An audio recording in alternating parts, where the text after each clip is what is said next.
지난주에 16문, 17문 우리가 살폈는데 오늘은 반복되는 부분이 있습니다. 17문, 18문 같이 살펴볼 건데 우리 먼저 17문 읽고 답하겠습니다. 제가 먼저 읽을게요. 17문입니다. 그 타락이 인류를 어떠한 상태에 이르게 하였습니까?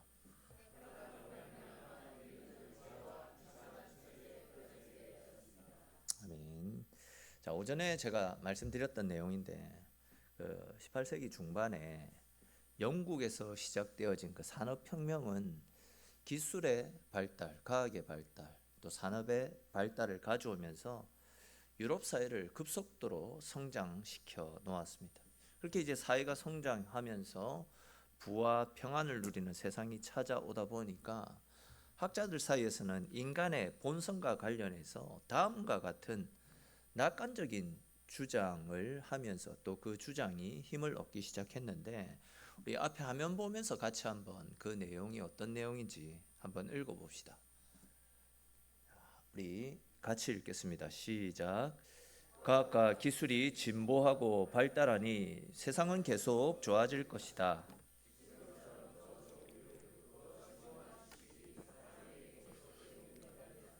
야만스럽게 서로 싸우고 다투며 굶주리는 일은 이 세상에서 결국 자취를 감추게 될 것이다. 자, 무슨 이야기입니까? 과학과 기술의 발달이 우리 사회를 천국과 같은 평화로운 세상을 만들어 줄 것이다.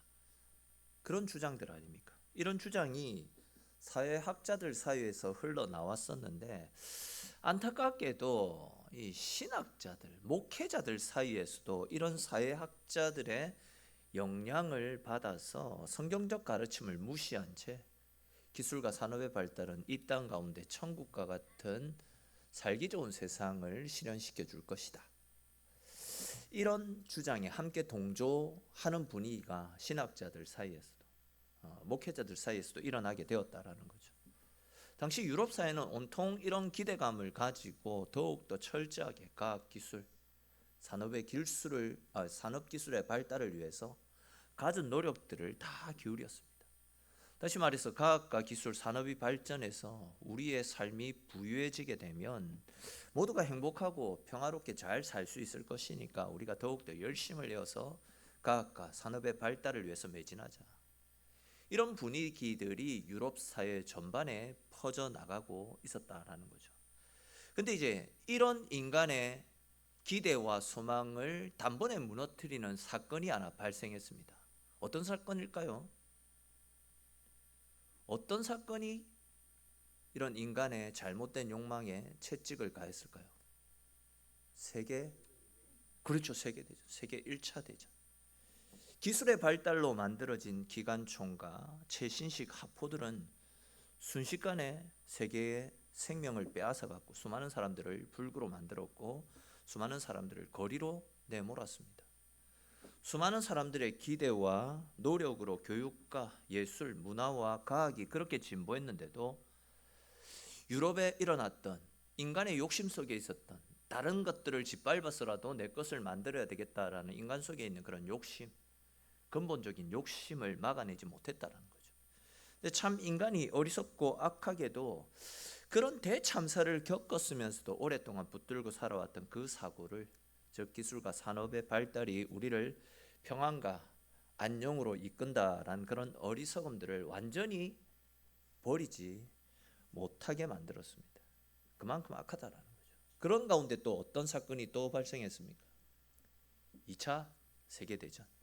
2차 세계대전이 일어났고 그때는 더 심각해졌습니다. 그때 새로 나왔던 무기들 하면 어떤 생각이 납니까? 어떤 게 있습니까? 핵폭탄, 원자폭탄이 개발됐고 또 어떤 거?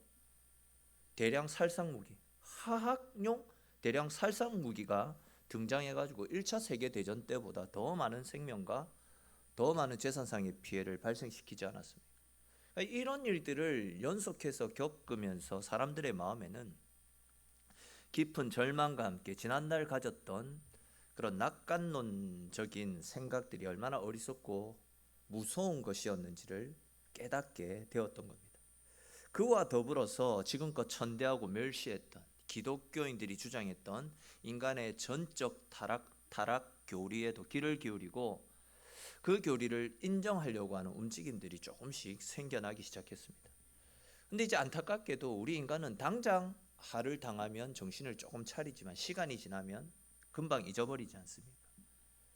그런 큰 사고가 있었지만 우리 인간의 생각을 완전히 바꾼다라는 것은 쉽지 않았고, 지금까지도 세상은 여전히 과학과 기술이 발달하면 행복한 세상이 찾아올 것이다, 이런 발달이 우리를 유토피아로 인도해 줄 것이다, 이런 잘못된 상상 속에 빠져서 살아가고 있습니다. 그러니까 예수 없이 그냥 단순한 발달과 단순한 성장이 우리를 영원한 세계로, 편안한 세계로 이끌 것이다 라고 이야기는 하지만, 오히려 그와는 반대로 예수 없는 발달과 예수 없는 기술은 결국 우리를 더 깊은 타락으로, 멸망으로 이끌지 않습니다. 사실 조금 이야기하기도 그렇지만, 요즘에 워낙 문명이 또 기술들이 발달하니까 요즘 아이들 폰만 꺼내도 음란물 너무 쉽게 접하는 시대가 되었습니다. 기술의 발달이 오히려 우리를 더 악하게, 더 음란하게, 더 태폐적으로 만들고 있는 시대다라는 거죠.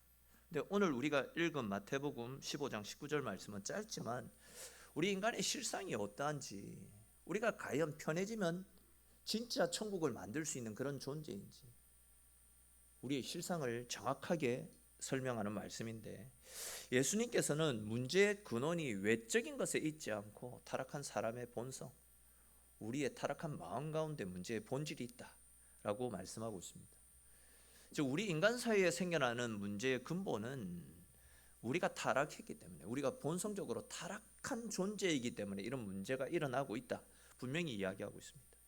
그러다 보니까 아무리 좋은 지식과 환경을 마련해 줘도 인간 사회는 나아지지가 않는 것입니다. 인간이 가진 욕심, 죄가 발달한 기술을 가지고 다른 사람의 것을 강제로 빼앗아서라도 내가 더 행복해지고 싶어하고 내가 더 많은 것을 가지려 하는 그런 본성이 있기 때문에, 우리가 가지고 있는 그 본성적인 죄를 다스리지 않는 이상 세상은 절대 평화를 누릴 수 없다라는 결론을 가지게 되는 거죠.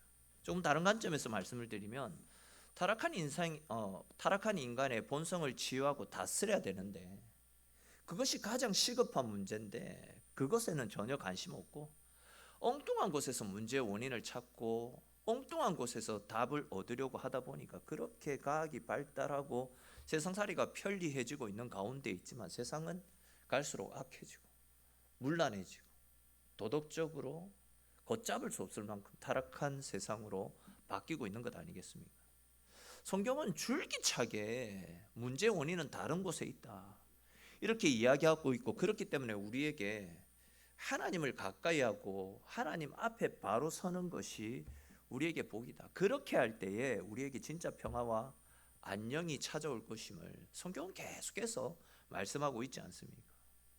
우리가 진짜 이러한 사실을 알고 있다라고 한다면, 교회라도 세상이 어떠하더라도 교회만큼이라도 이 사실을, 즉 하나님께로 가까이 가고 하나님과 함께하는 것이 진짜 평화와 안녕을 가져다 준다라는 이 사실을 교회만큼이라도 세상을 향해서 힘껏 선포하고 증거해야 되는데, 안타깝게도 오늘날 교회는 그 사실을 세상 사람들에게 제대로 가르치지 못합니다. 특별히 이제 목회자, 설교자는 수시로 우리 가운데 있는 악한 생각, 살인과 간음과 음란, 탐심, 거짓, 미움, 시기, 질투, 분쟁, 이런 죄들을 지적하고 회개를 촉구하며 하나님 앞에 돌아설 것을 외치는 설교를 계속해야 됩니다. 근데 오늘날 한국 교회의 현실은 안타깝게도 이와는 반대로 흘러가고 있습니다. 한 주간 세상 가운데 살면서 온갖 죄와 허물로 가득한 성도들을 향해서 죄의 길에서 돌아서서 하나님을 가까이 해야 된다라는 것을 외치는 것이 아니라, 오히려 당신은 잘 될 것입니다, 당신은 행복해질 것입니다 라고 하면서 이 복음이 아니라 세상의 처세술, 그냥 사람들이 듣기 좋아하는 말들만 선포하는 경향들이 많이 나타나고 있습니다. 괜히 싫은 소리 해가지고 성도들 마음이 불편해지고 성도들이 교회를 떠나갈까 봐, 그것이 무서워서 죄를 지적하는 설교를 하지 못한다라는 겁니다. 분명 하나님은 성경을 통해서 우리가 타락한 존재임을 이야기하고 있지 않습니까?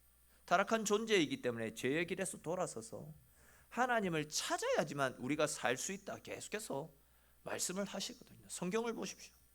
성경에 복을 이야기하는 소리가 많습니까? 죄를 지적하는 말씀이 많습니까?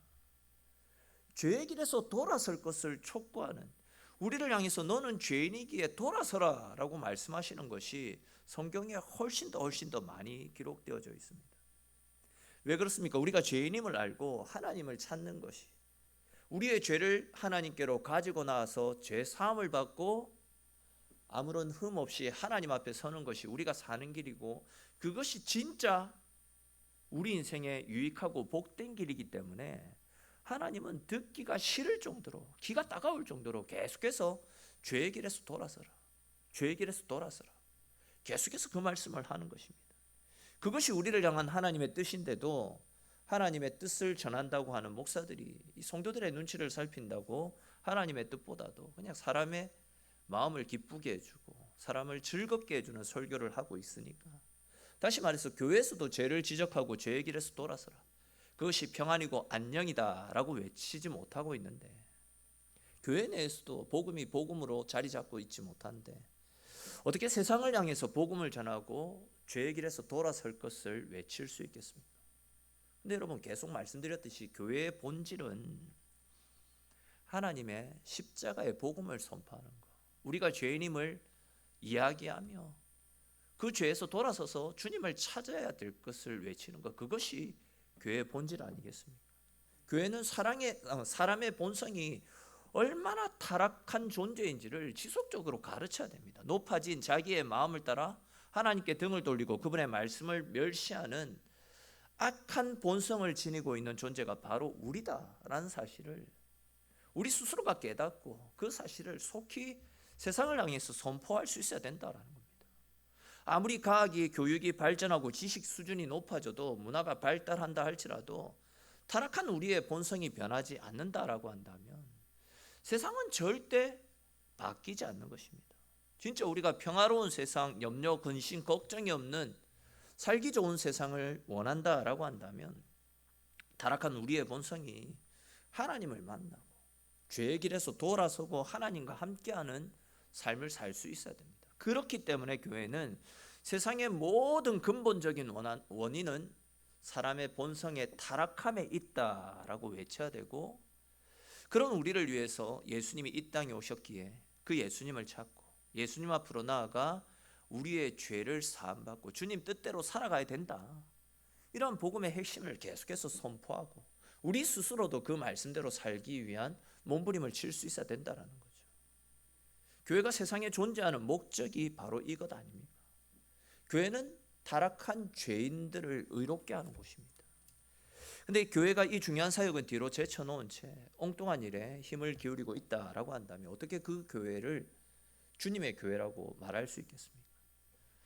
죄인을 부르시고 회개를 촉구하시는 하나님의 뜻이 배제된다라고 한다면 교회 옥상에 십자가를 걸어놓고 매주일 설교를 하고 찬송을 부르는 이런 일들도 엄밀히 말하면 아무 소용이 없게 되는 겁니다. 십자가가 배제된 교회, 세상 사람들의 사교 모임과 다를 바 없는 모임이 됩니다. 심한 이야기 같지만 이건 좀 진리입니다. 우리 절대 속아서는 안 됩니다. 아무리 오랫동안 신앙생활을 했다 할지라도 내가 죄인이다라는 것을 깨닫지 못하고 우리의 안녕은 우리의 죄를 내려놓고 주님을 가까이 하는 것이다, 이러한 사실을 알지 못한다라고 한다면 앞에서 말씀드린 대로 우리의 신앙생활은 세상 사람들이 모이는 사교 모임과 다를 바 없는 겁니다. 십자가가 없는 교회가 교회일 수 있겠습니까? 예수님의 복음이 배제된 교회라고 말할 수 없는 것입니다. 아시겠지만 내가 죄인임을 알지 못하고 내가 가지고 있는 죄의 문제에 대한 심각성을 깨닫지 못한다면 세상에서 모든 것을 다 이루고 평안 가운데 살아간다 할지라도, 세상의 모든 것들을 다 쥐고 있다 할지라도 그 인생의 결국은 심판과 지옥, 영원한 사망에 이르는 것이 우리에게 정해진 하나님의 법칙이다라는 거죠. 성경이 말씀하는 것이 성경이 줄기차게 가르쳐주고 있는 사실이 바로 이러한 사실 아닙니까? 다시 말해서 하나님은 타락한 본성을 따라 살아가는 악인과 죄인들에게 아주 분명하게 당신의 뜻을 말씀을 통해서 가르쳐 주셨습니다. 하나님을 등진 삶, 하나님과 상관없는 삶, 십자가를 배제한 삶, 그 결국은 사망이고 지옥입니다.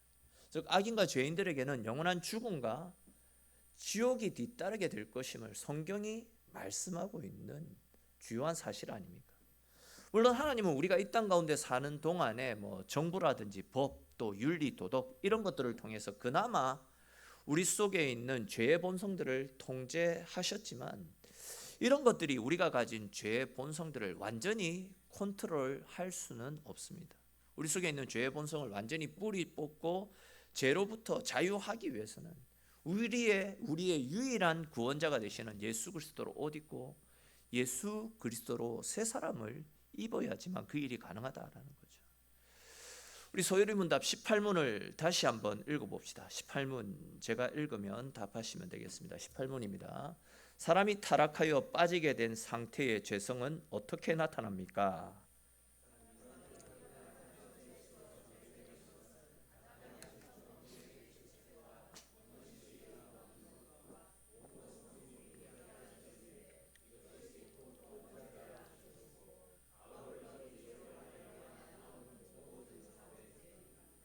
아멘. 자, 앞에서 말씀드렸던 이 정부의 통제라든지 법, 또 세상 속에서 배웠던 윤리나 도덕 이런 것들이 우리가 세상 속에서 짓게 되는 또 도둑질이라든지 사기와 살인, 강도 이런 죄들, 즉 성경에서 말씀하는 이런 자범죄들은 도덕적 사고, 또 윤리, 세상의 법, 정부의 통제 이런 것들로 어느 정도 해결은 해줄 수 있지만 우리 속에 있는 원죄, 다시 말해서 아담에게서 물려받은 죄의 본성과 내 속에 자리 잡고 있는 악한 마음, 시기와 질투, 이간질, 분노와 같은 우리 속에 뿌리 내리고 있는 본질적인 죄의 문제는 절대 해결해 줄 수 없다라는 이야기입니다. 오직 예수님께서 나를 죄와 사망으로부터 구원해 주시기 위해 보혈의 피를 흘려 주셨다라는 그 사실을 믿고 주님과 함께하는 삶을 살아가는 것, 그것만이 우리를 죄와 사망으로부터 영원한 심판으로부터 건질 수 있는 유일한 방법이다 라는 그 사실을 믿으시기를 축원합니다. 여러분 한번 생각해 보십시오. 하나님께서 교회를 통해서 세상 사람들이 말하는 세상의 행복, 또 세상에서 잘 나가고 앞서가는 그런 삶을 살기를 원하신다라고 한다면, 그러니까 하나님께서 교회를 통해서 세상의 처세술을 가르쳐 주시거나 아니면 위로와 평안의 마음을 주시는 것이 우리 인간을 향한 하나님의 목적이었다라고 한다면 우리 마음의 행복과 안정을 가져다 줄 수 있는 좋은 방법들을 성경을 통해서 지속적으로 계속해서 말씀해 주셨을 겁니다. 우리가 이 땅에서 잘 먹고 잘 살고 이 땅에서 앞서 나가고 우리가 항상 건강하게 웃을 일들만 가득한 삶을 사는 것이 하나님의 목적이었다라고 한다면 성경의 내용은 줄기차게 그런 것과 관련된 말씀들로 가득 채워져 있을 것입니다.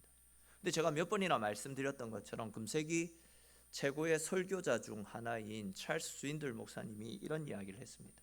만약 우리에게 가장 필요한 것이 교육이었다면 하나님께서는 우리에게 교육자를 보내주셨을 것이다.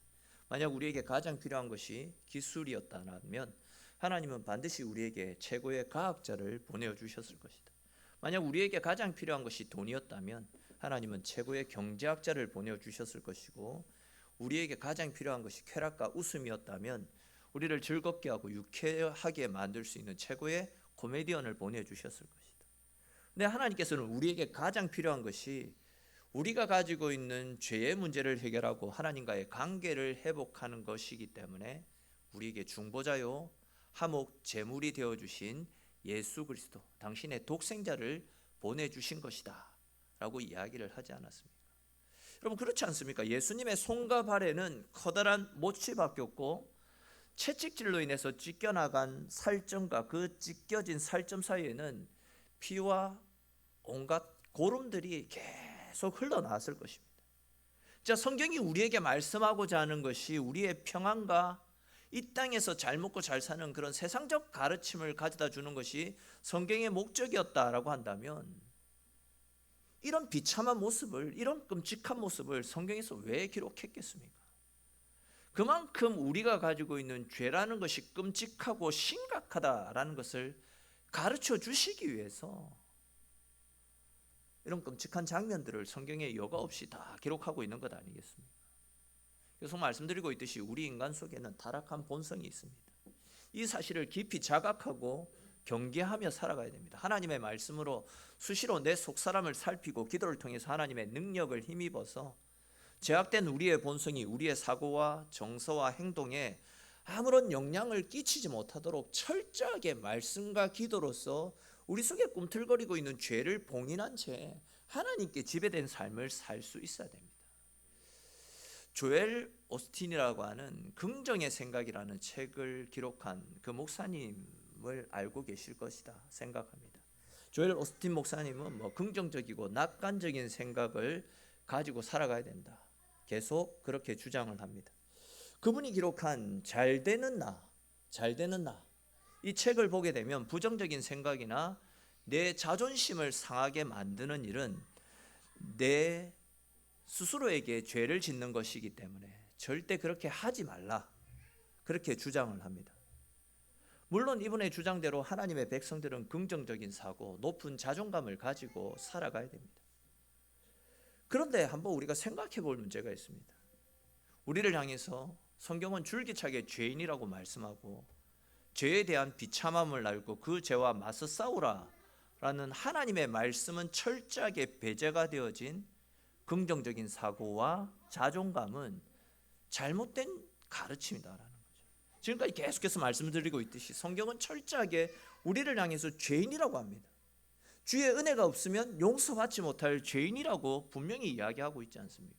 그렇기 때문에 죄를 고백하고 하나님 앞에서 자신의 무력함을 인정하고 하나님의 은혜를 구하는 삶을 살 것을 이야기하고 있습니다. 앞에서도 비슷한 말씀을 드렸듯이 예수님께서 얼마나 하지 마라는 말씀을 성경을 통해서 줄기차게 하고 있습니다. 죄에 대해서 얼마나 부정적인 말씀들을 많이 하고 있습니까? 이사야나 예레미야와 같은 선지자는 어떻습니까? 선지서 말씀들을 쭉 살펴보게 되면 이스라엘 백성들이 죄를 짓고 악한 길로 가는 것에 대해서 강하게 책망하십니다. 너는 죄인이다. 너는 용서받지 못할 죄인이다. 빨리 돌아서라. 인간의 자존심, 인간의 생각 다 내려놓고 철저하게 무능력한 존재의 모습으로 하나님을 찾을 것을 성경은 계속해서 이야기하잖아요. 제 이야기가 아니라 성경의 말씀 아닙니까? 만약에 이 조엘 오스틴 목사의 말이 맞다라고 한다면 하나님께서는 우리 생각을 부정적으로 만들고 우리의 자존심을 상하게 하는 죄를 수도 없이 저지르는 그런 잔인한 분으로 몰리게 되는 겁니다. 그런데도 오늘 많은 교회가 이 긍정적인 사고를 마치 성경이 우리에게 가르쳐 주시는 믿음인 것처럼 믿고 가르치는 잘못된 가르침을 펼치고 있다라는 겁니다. 하나님은 우리를 향해서 죄인이고 용서받지 못할 죄인이라 이야기하는데 목사라는 분이 그런 것들이 죄다고, 스스로에 대해서 낮은 자존감을 가지고 살아가는 것이 죄다, 하나님의 말씀보다도 자기의 생각을 더 강조하는 거, 이 잘못된 것 아닙니까? 여러분, 이런 긍정적인 사고 방식을 우리는 경계해야 됩니다. 물론 하나님 안에서 우리는 능치 못할 일이 없는 거룩한 주의 백성들입니다. 그러나 내가 하나님 안에 있을 때에 내가 죄인임을 고백하지 않는 이런 신앙은 다 거짓된 신앙이다. 내가 하나님 안에 있을 때는, 내가 하나님과 동행하는 삶을 살 때는 주의 은혜와 능력으로 모든 것을 능히 할 수 있는 그런 강한 존재이고 강한 자부심을 가지고 자긍심을 가지고 살아가는 것이 맞습니다. 그런데 죄인임을 자각하는 그런 믿음도 없이 무조건 긍정적인 사고, 무조건 할 수 있다는 이런 생각, 잘못된 것이다 라는 거죠. 이런 오류에 빠지게 되면 좌우의 날이 선 검과 같이 예리한 하나님의 말씀이 경고하는 죄를 멀리하고 죄와는 피 터지게 싸우라 라는 말씀도 부정적인 것으로 취급할 가능이 많아진다라는 거죠. 하나님의 말씀을 가볍게 여기는 오류에 빠질 수 있게 될 것입니다. 우리가 그런 상태로 내가 죄인임을 자각하지 못하고 나는 선하고 나는 의로운 사람이다 라는 이런 착각 속에서 어떻게 죄로 부패한 세상을 변화시키고 어떻게 하나님 앞에 거룩해지는 은혜를 누릴 수 있겠습니까? 여러분, 사람은 언제 거듭난다라고 성경이 가르칩니까? 모처럼 우리 중고등부 학생들 질문해 봅시다. 이거 맞추면 내가 오늘 베라 쏜다, 커터로 쏜다. 자, 사람은 언제 거듭납니까? 성경의 가르침대로 언제 사람은 거듭날 수 있습니까? 간사님 쳐다보지 마. 간사님도 난처해질 수 있으니까. 자, 언제 사람이 거듭날 수 있습니까? 언제 우리 인간이 새롭게 거듭나게 됩니까? 모든 분들 답해 주셔도 됩니다. 선물은 동일합니다. 네? 그렇죠. 맞는 말씀인데 제가 원하는 답이 아닙니다. 제가 원하는 답은 상품도 거는데 까다로워야지. 우리가 언제 거듭날 수 있습니까? 회개, 맞죠. 회개도 맞는데 제가 원하는 답은 아닙니다. 내가 죄인임을 자각할 때, 내 스스로가 내가 죄인임을 깨닫고 인정하고 자각할 때 주의 은혜로 새롭게 거듭날 수 있게 되는 겁니다. 다시 말해서 자신의 타락하고 부패한 본성이 얼마나 심각한지를 깨닫는 은혜가 있을 때 거듭날 수 있다라는 거죠. 내가 죄인인지 모르는데 나는 항상 긍정적이고 항상 할 수 있는 것이 많고 나는 항상 유쾌한 사람인데 어떻게 주의 은혜로 거듭나는 은혜를 누릴 수 있겠냐라는 거죠. 자신의 죄를 깨닫지 못하고 항상 자신에 대해서 긍정적이고 자아 도취에 빠진 채 살아가는 사람은 어떻게 보면 예수님의 필요성도 느끼지 못하는 큰 오류에 빠질 수 있게 될 겁니다. 또한 자기가 저주 아래 있다라는 사실을 모르는 사람이 어떻게 감사하고 교회 다니고 하나님께 예배드릴 수 있겠냐라는 겁니다. 여러분 꼭 기억하십시오. 우리는 우리의 타락한 본성을 항상 경계해야 됩니다. 성경을 읽고 기도하고 죄악으로 똘똘 뭉쳐있는 괴물 같은 우리의 본성이 멋대로 날뛰지 못하도록 말씀으로 고삐를 쥐어 메어야 된다라는 거죠.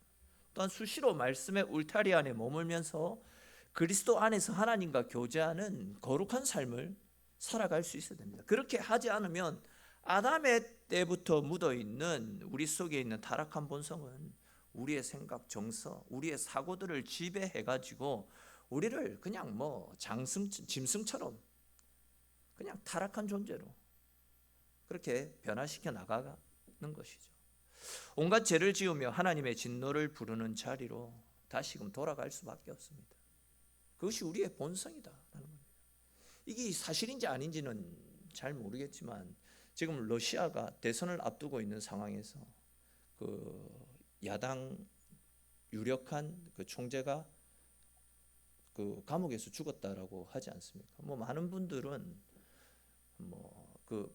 그분께서 암살하셨다 그렇게 예측을 하고 있는데 정권에 대한 위협을 받으니까 야당 총재도 단번에 보내버리는 것이 우리 인간의 본성이다라는 거예요. 그만큼 타락하고 그만큼 악한 것이 우리 속에 있는 본성입니다. 하나님의 말씀으로 그 본성을 누르지 않는 이상, 예수 그리스도의 은혜로 우리 죄를 다스리지 않는 이상 우리 속에 있는 본성이 흘러나와서 아담의 때부터 묻어있는 타락한 우리 속의 죄가 결국 우리를 잠식시키고 죄와 사망으로 멸망으로 지옥으로 우리를 이끌어 버릴 수밖에 없다라는 거죠. 그만큼 우리가 악한 존재다라는 거예요. 그렇기 때문에 우리는 우리의 약함을 고백하면서 이런 우리를 위해서 이 땅에 찾아오신 예수 그리스도를 나의 구원자로 삼고 주님과 동행하는 삶, 주님 안에서 속히 하루하루 죄의 습관들을 내려놓고 또 죄 처리를 해가면서 거룩한 모습으로 하나님 앞에 설 수 있어야 될 것입니다. 오늘은 이 사람의 본성에 대해서 함께 생각해 보았습니다. 여러분 다른 것은 다 잊어버려도 이거 하나만큼은 꼭 기억하십시오. 그것은 우리는 타락한 본성을 가지고 있고 오직 예수님만이 이 문제를 해결할 수 있다라는 사실입니다.